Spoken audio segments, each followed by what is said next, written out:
Affecting exchange rate.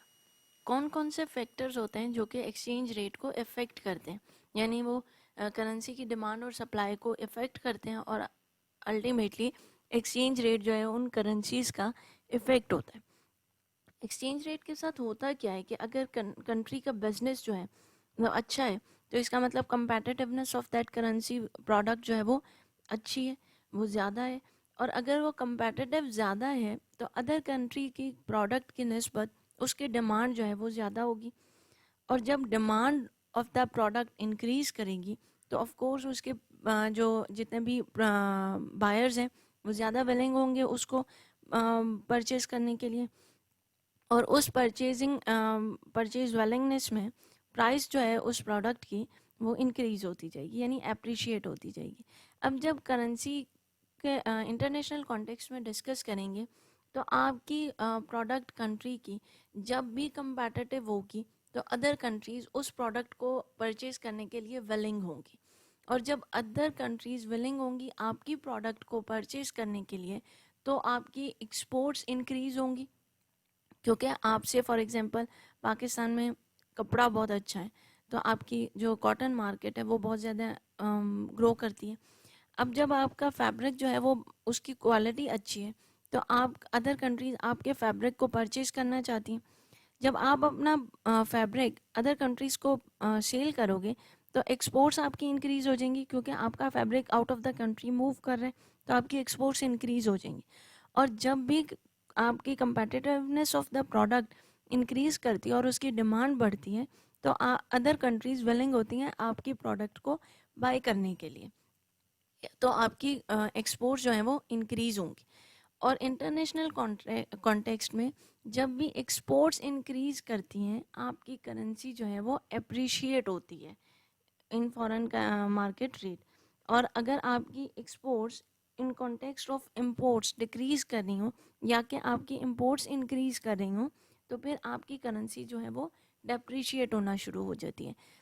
Imports increase करने के context में क्या होता है कि आप अदर कंट्री की जो प्रोडक्ट है वो ज़्यादा कंपेटिटिव है और आपका बायर विलिंग है उस प्रोडक्ट को परचेज करने के लिए instead of your own product, तो फिर करेंसी अप्रिशिएट होगी। एप्रिसिएशन इन करेंसी जो है वो increase in value of exchange rate कर देती है और डेप्रिसिएशन इन करेंसी जो है वो decrease in value of exchange rate करती है। किस तरीके से? लेट्स से फॉर एग्जांपल आपका अभी करंट मार्केट में डॉलर और पाक रुपी का एक्सचेंज रेट क्या चल रहा है कि आप ₹164.50 पर डॉलर करंट रेट है मार्केट का। अब अगर आपकी एक्सपोर्ट्स इंक्रीज करती हैं यानी आपकी demand of the product increase करती है तो आपकी एक्सपोर्ट्स इंक्रीज कर जाएंगी। अब जब आपकी एक्सपोर्ट्स इंक्रीज करती हैं तो आपकी करेंसी जो है वो अप्रिशिएट होना शुरू हो जाएगी, राइट।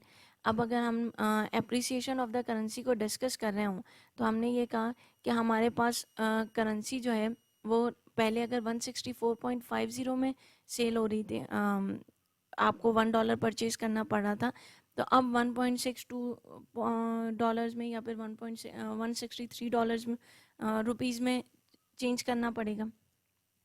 अब 164.50 पर जब हम डॉलर को परचेज कर रहे थे डिवाइडेड बाय 1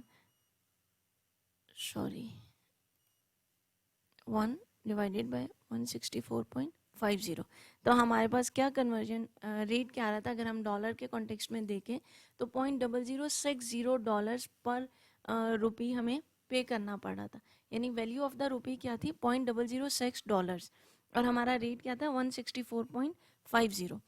अब अगर हमारी करेंसी अप्रिशिएट होती है और रेट जो है वो 164.50 से डिक्रीज होकर 162.50 पर चला जाता है तो हमारे पास वैल्यू किस तरीके से चेंज करेगी। हमने कहा कि जैसे ही हमारी करेंसी अप्रिशिएट होगी तो हमारी इंक्रीज इन वैल्यू होगा। पहले हमारे पास क्या आ रहा था 0.0060 आ रहा था जब हम 164 पे थे, और जब हम 162.50 पे गए तो हमारे पास क्या कितनी वैल्यू आ रही है 0.00615। इट्स मीन कि पहले हमारे पास आ रहा था 1/164.0060 और अब आ रहा है 0.0061। मीन्स वैल्यू जो है वो हमारी एक्सचेंज रेट में इंक्रीज़ कर गई है। इसका मतलब जैसे ही आपकी करेंसी एप्रिशिएट होगी, इंक्रीज़ इन वैल्यू हो जाएगा, और जैसे ही करेंसी डेप्रिशिएट होगी तो आपकी वैल्यू जो है वो करेंसी की डिक्रीज़ हो जाएगी। तो अब अगर हम उन फैक्टर्स को डिस्कस करें जो एक्सचेंज रेट पर इफ़ेक्ट हो रहे होते हैं, तो इन्फ्लेशन किस तरीके से इफ़ेक्ट करती है आपके एक्सचेंज रेट को।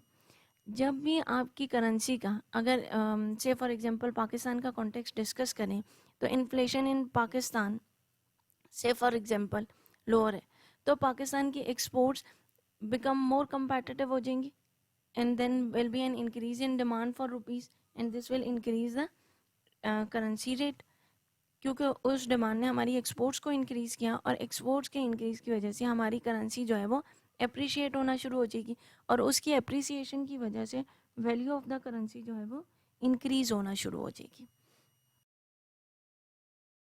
इन्फ्लेशन का इफेक्ट होता है, लोअर इन्फ्लेशन है, कंपेटिटिव गुड्स और आपकी एक्सपोर्ट्स को इंक्रीज़ कर देगा। लोअर इन्फ्लेशन है, कंपेटिटिव गुड्स हैं, और आपकी इंपोर्ट्स जो हैं वो डिक्रीज़ हो जाएंगी। अभी अगर हम पाकिस्तान का ही कॉन्टेक्स्ट डिस्कस करें, तो लेट्स से फॉर एग्जांपल कि हमारी कंट्री में जो है इन्फ्लेशन कम है, जबकि ऐसा पॉसिबल नहीं है, बट स्टिल लेट्स सपोज कि हमारी कंट्री में इन्फ्लेशन कम है, यानी रेट ऑफ द जो प्राइस ऑफ द प्रोडक्ट्स हैं वो कम है as compare to other countries.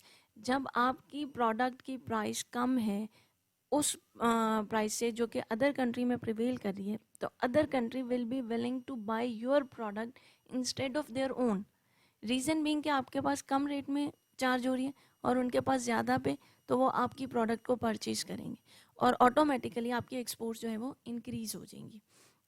और ये इंक्रीज़ जो एक्सपोर्ट्स का है, ये आपकी करेंसी के एक्सचेंज रेट में आपकी करेंसी को अप्रिशिएट करेगा, और अप्रिसिएशन इन योर करेंसी जो है वो आपके वैल्यू ऑफ द जो एक्सचेंज रेट है उसको इंक्रीज़ कर देगा। इट्स मीन कि countries with lower inflation rate tend to see an appreciation in the value of their currency, whereas countries with higher inflation rate tend to see a depreciation in their currency. Second is interest rate. Interest rate किस तरीके से behave करता है। अब से for example Pakistan में interest rate जो है वो इंक्रीज़ किया, इसका मतलब है कि आपके पास जितने भी सेविंग अकाउंट्स थे या जितनी भी इन्वेस्टमेंट थी उस पर इंटरेस्ट रेट इंक्रीज़ हो गया। अब जैसे ही इन्वेस्टमेंट पे या सेविंग अकाउंट्स पे इंटरेस्ट रेट इंक्रीज़ होता है तो ऑटोमेटिकली आपकी सेविंग्स जो हैं वो बढ़ जाती है। जैसे ही आपकी सेविंग अकाउंट्स बढ़ेंगी तो ऑफ कोर्स आपके डिपॉजिट जो है वो इंक्रीज़ होना शुरू हो जाएगा। क्यों सेविंग अकाउंट्स में जो है वो इन्वेस्टमेंट स्टार्ट हो जाएगी, उसकी रीज़न है कि आपका इंटरेस्ट रेट इंक्रीज़ हो गया। आपको पहले लेट सपोज 5% मिल रहा था और अब 6% मिल रहा है, तो फिर आप और ज़्यादा पैसे उसमें इन्वेस्ट करेंगे या फिर प्लेस करेंगे ताकि आप उस 1% के इंक्रीज़ को जो है वो इंजॉय कर सको। तो अब जैसे ही सेविंग अकाउंट्स में इंक्रीज़ होगा, इट्स मीन कि hot money flows in to take advantage of higher interest rates. इसका मतलब कि पैसा इन्वेस्ट होना शुरू हो जाएगा ना। अब अगर हम इसको इंटरनेशनल कॉन्टेक्स्ट में डिस्कस करें तो जैसे ही पाकिस्तान का इंटरेस्ट रेट इंक्रीज़ करता है तो फॉरेन डायरेक्ट इन्वेस्टमेंट उसमें स्टार्ट हो जाएगी, यानी कि वहाँ पे पैसा आना शुरू हो जाएगा हायर इंटरेस्ट रेट को एंजॉय करने के लिए। और जैसे ही हायर इंटरेस्ट रेट को एंजॉय करने के लिए पाकिस्तानी रुपी में इनके इन्वेस्टमेंट स्टार्ट होगी, तो पाकिस्तानी रुपी की डिमांड जो है वो इंक्रीज़ होना शुरू हो जाएगी। और जब पाकिस्तानी रुपी की डिमांड इंक्रीज़ होना शुरू होगी तो आपकी करेंसी जो है वो अप्रिशिएट होना शुरू हो जाएगी अगेंस्ट दैट अदर करेंसी।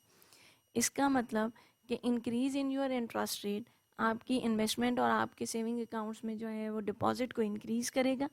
वो इनफ्लो ऑफ मनी जो है वो आपके डिमांड को इंक्रीज़ करेगा ऑफ योर करेंसी, और वो increase in your demand of the currency जो है वो अप्रिशिएट करेगी आपकी वैल्यू ऑफ द करेंसी, और अप्रिसिएशन जो है वो एक्सचेंज रेट के वैल्यू को इंक्रीज़ करती जाएगी। Next is the speculation. Speculation क्या होता है कि financial market behaviour effect exchange rate more often. इसका मतलब ये है कि ऑल द टाइम ये नहीं होता कि आपकी सप्लाई और डिमांड आपके रेट को किस तरीके से निगोशिएट कर रही है। स्पेकुलेटर्स जो हैं वो भी बहुत हद तक आपके एक्सचेंज रेट को इफेक्ट कर रहे होते हैं। वो किस तरीके से इफेक्ट करते हैं. Let's say for example speculation is कि आपका जो if speculator believes that rupee will rise in future, कि रुपी जो है वो अप्रिशिएट होगा और वो राइज करेगा, तो वो डिमांड करना शुरू कर देंगे ताकि वो कमिंग डेज में उस फ्यूचर को जो है वो प्रॉफिट को जो है वो इंजॉय कर सके. रीज़न बीइंग कि जैसे ही आपकी मार्केट में किसी भी चीज़ की डिमांड और सप्लाई आर्टिफिशियली मूव करती है, अगर स्पेकुलेटर ने कहा कि रुपी जो है वो राइज कर जाएगा, तो उसने उसकी डिमांड और सप्लाई को आर्टिफिशियली हिट किया और इस इफ़ेक्ट ने आपकी करेंसी रेट को जो है वो चेंज कर दिया. इस चेंज की वजह से इकोनॉमिक फैक्टर जो है वो not always effecting the exchange rate, instead के आपके फाइनेंशियल मार्केट्स जो हैं वो भी आपके एक्सचेंज रेट को चेंज करने में बहुत इंपॉर्टेंट रोल प्ले कर रही होती हैं. आपके फाइनेंशियल मार्केट्स जैसे आपकी स्टॉक एक्सचेंजेस हैं कि उनमें बैठे ट्रेडर्स और ब्रोकर्स जो हैं वो स्पेकुलेशन या इस तरह की किन्हीं चीज़ों के थ्रू आपके रेट को भी बहुत ज़्यादा हिट करते हैं. तो इसका मतलब कि आपके सिर्फ एक्सपोर्ट या इंपोर्ट या आपकी सप्लाई और डिमांड ही सिर्फ आपके एक्सचेंज रेट को इफेक्ट नहीं करती, बल्कि आपकी स्पेकुलेशन भी या आपकी फाइनेंशियल मार्केट्स भी आपके एक्सचेंज रेट को बहुत हद तक निगोशिएट करती हैं. Other one is the change in competitiveness, means के गुड परफॉर्मेंस और बैड परफॉर्मेंस. अगर आप अच्छी परफॉर्मेंस दे रहे हैं तो आपकी करेंसी जो है वो अप्रिशिएट हो रही है और आपकी वैल्यू ऑफ द एक्सचेंज जो है वो इंक्रीज़ कर रही है. हमने ऑलरेडी डिस्कस किया था कि जैसे competitiveness of the product increase होती है तो आपकी demand of the product increase हो जाती है और demand of the product increase होते ही आपकी एक्सपोर्ट्स इंक्रीज़ होती हैं और इंक्रीज़ इन एक्सपोर्ट जो है वो आपकी करेंसी की डिमांड को इंक्रीज़ करते हैं और वो इंक्रीज़ इन डिमांड आपकी करेंसी की वैल्यू को अप्रिशिएट करता है और अप्रिसिएशन इन करेंसी वैल्यू आपके एक्सचेंज रेट की वैल्यू को इंक्रीज़ कर देता है. अब गुड परफॉर्मेंस का ऑपोजिट है बैड परफॉर्मेंस, कि आपकी कंपेटिटिवनेस कम हुई, अदर कंट्री की प्रोडक्ट की कंपेटिटिवनेस बेहतर हुई तो आपकी एक्सपोर्ट्स डिक्रीज़ हो जाएंगी और अल्टरनेटिवली आपकी इंपोर्ट्स इंक्रीज़ हो जाएंगी. जबकि यही ज़रूरी नहीं है कि आप बुरा ही परफॉर्म करोगे तो आपकी करेंसी जो है वो डेप्रिशिएट होगी. ये भी हो सकता है कि आप अच्छा परफॉर्म कर रहे हो लेकिन अदर कंट्री या other product to good performance show कर रही है. इसका मतलब कि आपकी करेंसी अच्छा परफॉर्म कर ही प्रोडक्ट अच्छा परफॉर्म कर रही थी लेकिन जो दूसरी प्रोडक्ट है वो उससे भी ज़्यादा अच्छा परफॉर्म कर रही है. जब टू गुड वाला कॉन्टेक्स्ट आएगा तो फिर ऑटोमेटिकली आपकी एक्सपोर्ट जो हैं डिक्रीज़ हो जाएंगी और वो अदर जो प्रोडक्ट है उसकी डिमांड या उसकी एक्सपोर्ट्स जो है वो इंक्रीज़ हो जाएंगी. इसका मतलब चेंज इन कम्पेटिटिवनेस जो है वो भी आपके करेंसी एक्सचेंज रेट को इफ़ेक्ट करता है. Next is the economic growth और रिसेशन. हमारा बिजनेस साइकिल जो है वो किस तरीके से रन होता है कि पहले स्टार्ट होता है, उसके बाद एक मिडल सिनेरियो आता है, फिर हम पीक को जाकर हिट करते हैं और पीक को हिट करने के बाद हम डाउनवर्ड मूव करना शुरू कर देते हैं, मीन्स हम रिसेशन को फेस करना स्टार्ट कर देते हैं. अब रिसेशन के केस में क्या होता है कि डेप्रिसिएशन होती है एक्सचेंज रेट में. Reason being recession business cycle के कॉन्टेक्स्ट में रिसेशन किस चीज़ को शो करता है कि आपके बिजनेस जो है वो डाउनवर्ड मूव कर रहा है. बिजनेस डाउनवर्ड मूव कर रहे हैं इसका मतलब आपकी प्रोडक्ट का जो वैल्यू है वो कम होती जा रही है. जब प्रोडक्ट की वैल्यू या क्वालिटी कम होती जा रही है तो आपकी demand of the product decrease हो रही है और जैसे ही आपकी demand of the product decrease हो रही है तो इसका मतलब आपकी कंट्री की एक्सपोर्ट्स इफेक्ट हो रही है. अब कंट्री की एक्सपोर्ट्स इफेक्ट होंगी तो of course depreciation in exchange rate effect होगा. सिमिलरली जिस तरह ही आपका बिजनेस साइकिल रिसेशन के फेज से निकलकर तो अपवर्ड मूव करना शुरू हो और पीक की तरफ मूव करना शुरू करेगा तो आपकी exports come in comparison of your imports increase होंगी और आपकी करेंसी डेप्रिसिएशन की बजाय एप्रिशिएट होना शुरू हो जाएगी. गवर्नमेंट समटाइम रोल प्ले करती हैं, फिजिकल और मॉनेटरी पॉलिसीज़ के थ्रू इंटरवीन करती हैं और आपके डेप्रिसिएशन और एप्रिसिएशन को थोड़ा सा कंट्रोल करती हैं इन व्यू कि आपका बिजनेस जो है वो टोटली कलैप्स ना कर जाए या फिर आर्टिफिशियल प्रॉफिट ना आपका बिजनेस अर्न करना शुरू कर दे. So these are the some factors which were affecting the exchange rate. के इंटरेस्ट रेट कैसे इफेक्ट करता है, इन्फ्लेशन रेट कैसे इफेक्ट करता है, कंपेटिटिवनेस ऑफ गुड्स जो हैं वो किस तरीके से आपके एक्सचेंज रेट को इफेक्ट करती हैं. इस सारे कौन डिटेल में आप बुक से रीड आउट करें। और इंशाल्लाह ताला जो हमारा ऑनलाइन लेक्चर होगा, डिस्कशन सेशन होगा, उसमें हम डिस्कस करेंगे if you have any queries related to this topic. Thank you.